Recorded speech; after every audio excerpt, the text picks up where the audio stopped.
Rasulullah bertanya, siapa wanita yang paling bagus? Wanita yang paling bagus. Wanita yang paling bagus tuh kayak apa? Kalau bahasa kita wanita yang paling cantik itu kayak gimana sih? Para sahabat Nabi bingung menjawab. Ada yang ngomong mungkin dalam hatinya berkata, mungkin sholatnya ya, mungkin puasanya, mungkin semuanya pakai mungkin. Pada bingung, pada noleh ke sana kemari, tidak bisa menjawab wanita yang paling mulia itu seperti apa. Sayyidina Ali juga tidak bisa menjawab. Semuanya pulang ke rumah masing-masing. Sampai di rumah Sayyidat Fatimah Zahra, seperti kebiasaannya wanita solehah, kalau suaminya datang yang ditanya adalah dapat ilmu apa, bukan dapat duit berapa. Sayyidat Fatimah Zahra bertanya, wahai suamiku, apa yang kau dapat dari ayahanda? Apa yang kau dapat hari ini dari Rasulullah? Lah ini kalimat yang harus dibiasakan oleh para istri tuh. Bang, dapat ilmu apa? Kan begitu. Sayyidina Ali menjawab, kami dapat banyak, cuman kami juga dapat pertanyaan yang kami semua tidak bisa menjawab. Pertanyaan apa? Wanita yang paling mulia itu seperti apa? Wanita yang mulia itu seperti apa? Dijawab oleh Siti Fatimah Zahra, aku yang punya jawabannya. Apa? Dibisikkanlah di telinga Sayyidina Ali. Seketika itu wajah Sayyidina Ali berbinar-binar senang, wajahnya berseri-seri, mata berbinar-binar. Aku menemukan jawaban. Pasti aku nanti bakal dibanggakan oleh Rasulullah karena sudah punya jawaban. Di esok harinya ketemu lagi dengan Rasulullah. Siapa yang sudah punya jawaban? Para sahabat Nabi masih bingung. Tiba-tiba Sayyidina Ali berkata, kami punya jawaban ya Rasulullah. Siapa wanita yang paling bagus? Dijawab, wanita paling bagus adalah yang tidak pernah melihat laki-laki dan tidak pernah dilihat laki-laki. Rasulullah paham, siapa yang ngasih tahu? Siapa yang ngasih tahu? Sayyidina Ali malu. Yang ngasih tahu tentu orang yang paling dekat denganmu ya Rasulullah. Sayyidat Fatimah Zahra yang membisikkan bahwasanya wanita mulia adalah yang tidak pernah melihat laki-laki dan yang tidak pernah dilihat laki-laki. Maknanya apa? Bukan tidak melihat seperti ini, maknanya apa? Kalau dilihat laki-laki nggak senang.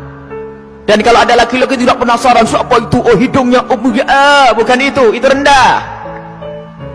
Dan wanita mulia adalah di saat dilihat laki-laki itu merasa tidak nyaman, bukan malah goyang pinggulnya yang dientahkannya. Ini wanita-wanita rendah, malu kalau dilihat. Kalau merasa ada laki-laki memperhatikan, rasa risih, itu iman di dalam hatinya, itu kemuliaan, itu wanita mulia. Itu maksudnya, bukan lalu menutup, tak boleh dilihat, aku harus di kamar saja. Bukan, keluar dengan cara yang wajar, dengan mahram, dengan kelombongan wanita, dan danannya tidak pamer, yang sederhana.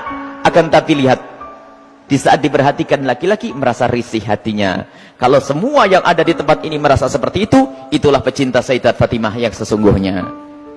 Sekarang rusak zaman. Wanita keluar semuanya pengen pamer apa yang ia miliki. Sudah begitu ngaku, aku pengikut Rasulullah, aku sering hadir marhabanan maulid Nabi, ribuan manusia yang datang, aku insya Allah dapat syafaatnya Rasulullah. Tapi nggak nyambung dengan Sayyidat Fatimah Zahra. Jadi kita harus berusaha untuk menjadikan diri para wanita-wanita ini merasa tidak nyaman, tidak senang kalau tubuhnya diperhatikan oleh kaum pria. Ini iman, itu kemuliaan. Jadi tidak nyaman. Dan itu ada sifat-sifat semacam ini. Ada merasa risih. Ada yang Masya Allah kalau sudah diperhatikan merasa, waduh wajahnya mulai putih, kuning, hijau tuh.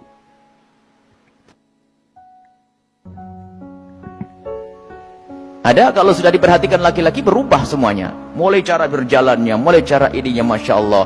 Sampai cara ngomongnya di model-model. Pasti itu wanita yang tidak pernah kenal Sayyidat Fatimah Zahra. Dan ini maksudnya tidak melihat dan tidak dilihat itu adalah menjauhkan hari hatinya, rasa senang pamer dan dananya.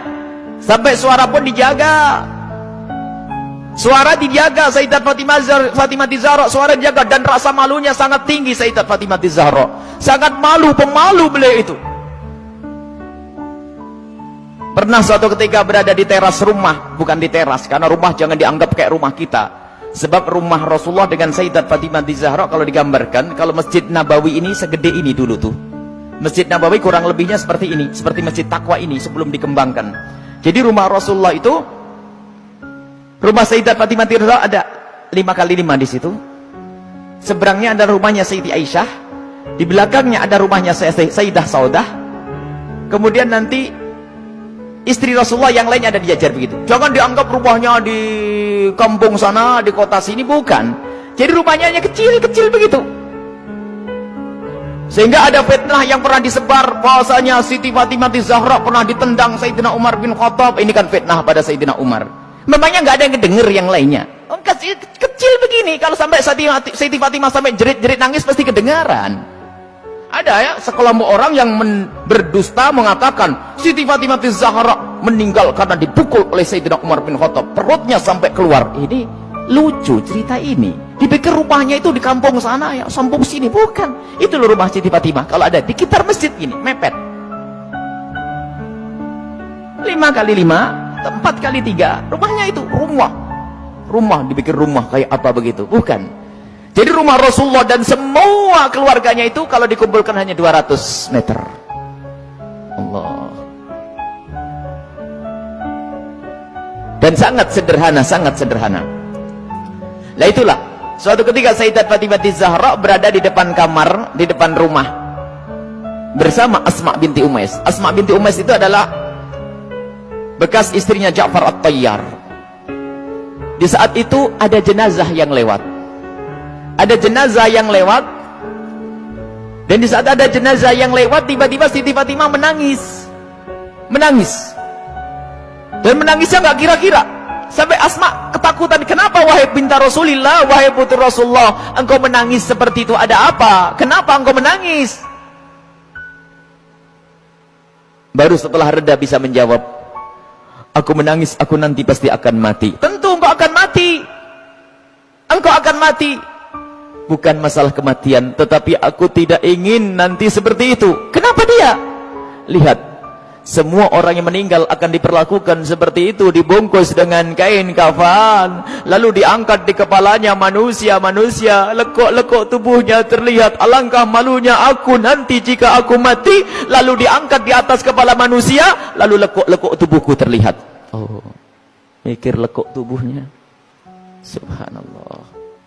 Setelah mati itu yang digambarkan, bukan waktu hidup. Ini ngaku pecinta Fatimah Zahra, ngaku pecinta Sayyidat Fatimah Zahra, tidak pernah merasa risih lekuk tubuhnya dilihat orang. Jadi Siti Fatimah Zahra itu merasa malu kalau nanti dilihat setelah meninggal.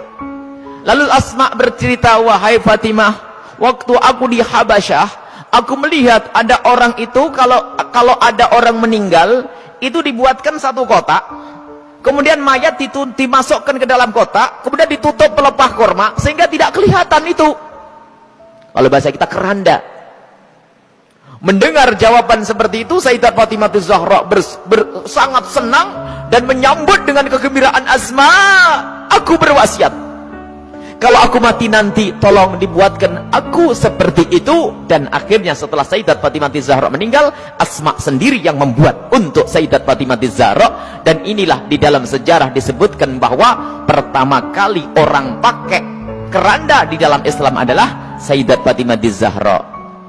Bukan masalah pertamanya, tapi kita harus tahu maksudnya apa. Ini loh yang penting. Maksudnya adalah menjaga kehormatan. Padahal juga nggak apa-apa orang mati, kelihatan auratnya pun tidak dosa. Orang meninggal tidak ditanya lagi oleh Allah. Akan tapi rasa malunya Sayyidat Fatimah Zahra sampai menghantarkan beliau untuk berwasiat kalau meninggal nanti agar dibuatkan yang demikian ini. Dan termasuk wasiat yang lainnya apa? Agar dikubur di malam hari. Tidak ingin, masih ingin, takut kalau dilihat oleh orang. Inilah Sayyidat Fatimah Zahra. Jadi rasa malunya luar biasa. Dan ini pendidikan dari Rasulullah SAW. Memang kita harus banyak mencontoh beliau. Rasa malu ini mahal. Kalau sudah malu ini dicabut dari seseorang, maka semuanya akan dilakukan dari keharaman. Rasa malu ini kemuliaan, malu yang sesungguhnya. Malu kepada Allah, malu kita melakukan kemaksiatan. Dan malunya seorang wanita itu adalah kemuliaan. Siti Fatimah adalah suri toladannya.